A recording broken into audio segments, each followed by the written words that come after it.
So today I saw the Borderlands movie, and like a lot of people, I went in expecting the movie to be not great. So, obviously, today, August 9th, 2024, the Borderlands movie is available worldwide in theaters. And my dad invited me and two of my brothers, and all four of us were huge Borderlands fans.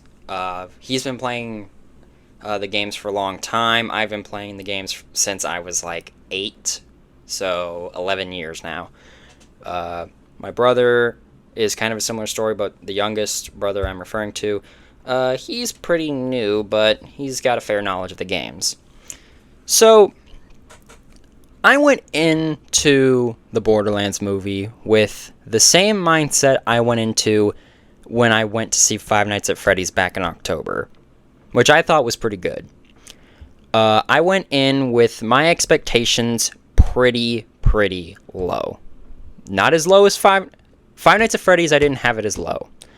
But to put it into perspective, my expectations were at the sole of my shoe.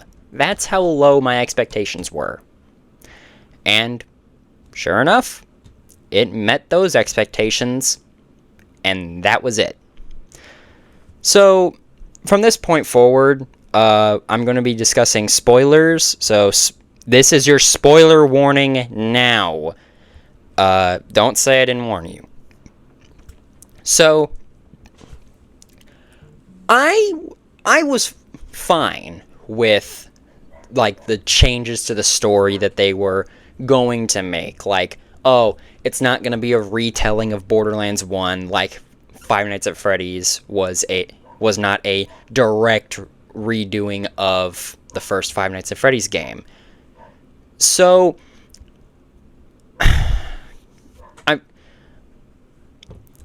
there was a lot of things that I was like, okay, I like this and I don't like this.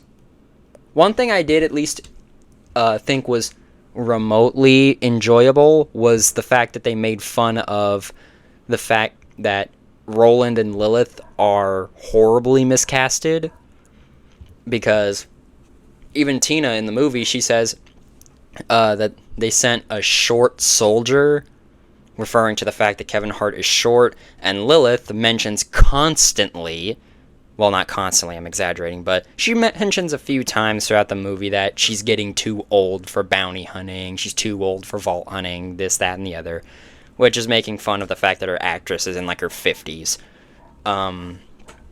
Tanis's actress didn't do that, but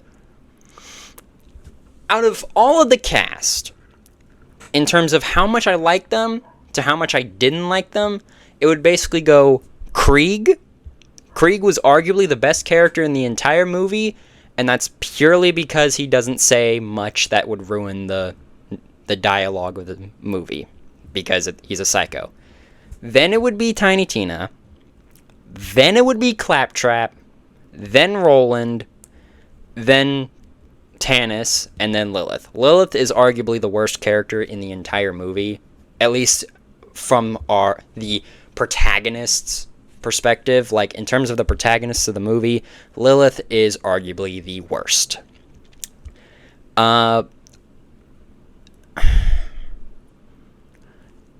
I don't like how they tried to make you think that Tina was the most important person in the entire movie, because like, oh, she was made in a lab, she was made by Atlas Corporation, which, by the way, Atlas Corporation is like, it's a corporate thing. It's a freaking Borderlands corporation. Of course they're all gonna suck, but the CEO of Atlas just wasn't a good character.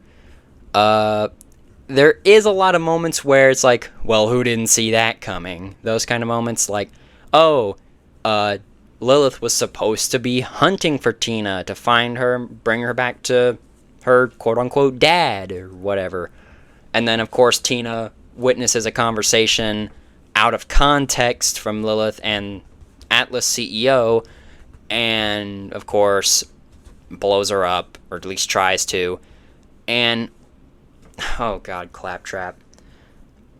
I'd have to say, this is arguably the worst iteration of Claptrap ever.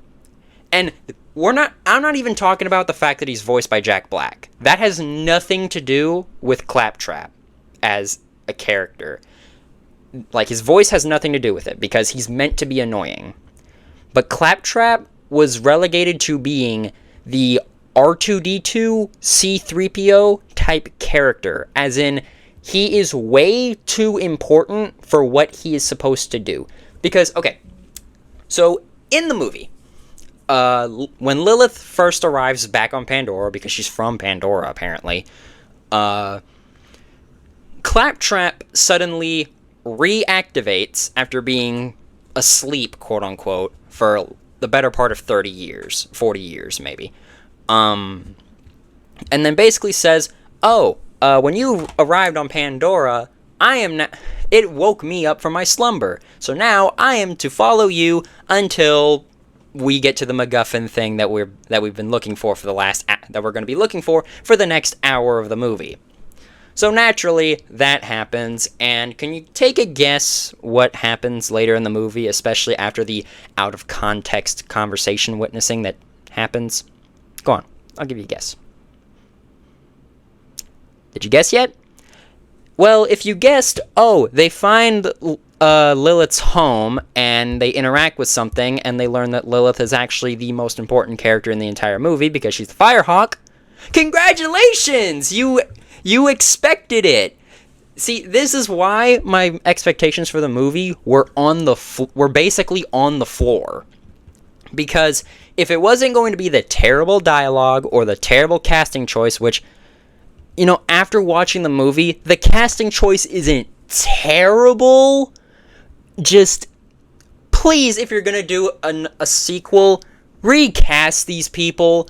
Kevin Hart is fine. Jack Black is fine. Everyone else can be recast.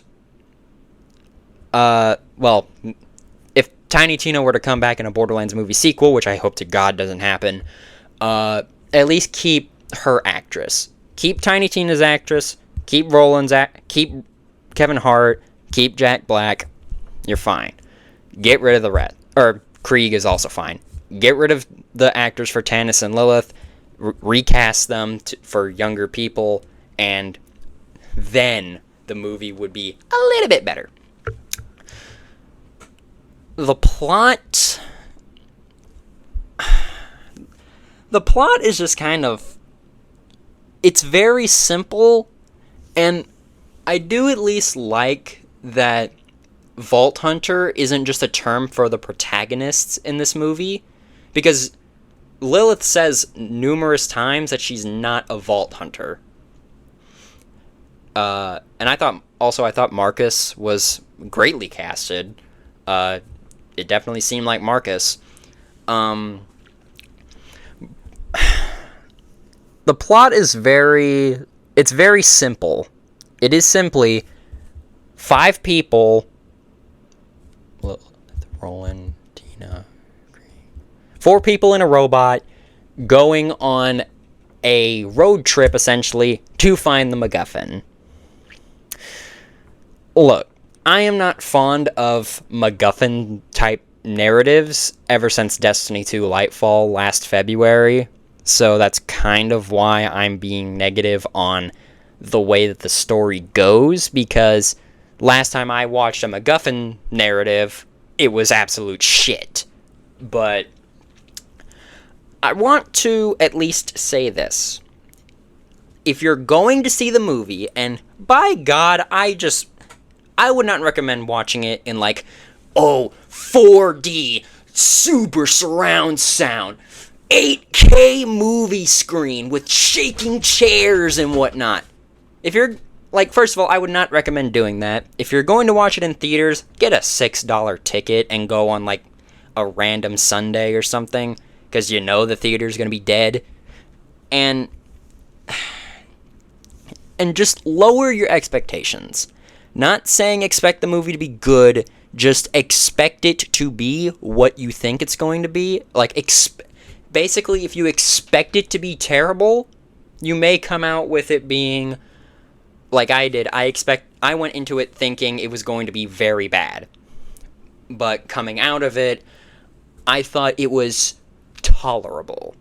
If I were to rate the movie out of 5, or no, if I were to rate it from 1 to 10, I'd give it a 5 out of 10, but I refuse to go any higher. And I know that people are going to be like, oh, this movie was bad! Why are you giving it at least a mid-score? Because you're going in with the... Because a lot of these people are going in thinking it's going to be the games. It's not the games. It is completely different. It uses the same characters. It uses the same locations. Does not follow the games. So, with that in mind, do I want a Borderlands movie 2? No. I would, even if they wanted to do that, I would not watch it. If I would recommend you watching it, which I probably would not, just sail the 7 seas. Just do that. Or at least wait for it to come to streaming before you even decide if you're going to watch the movie. I would not recommend watching it in theaters.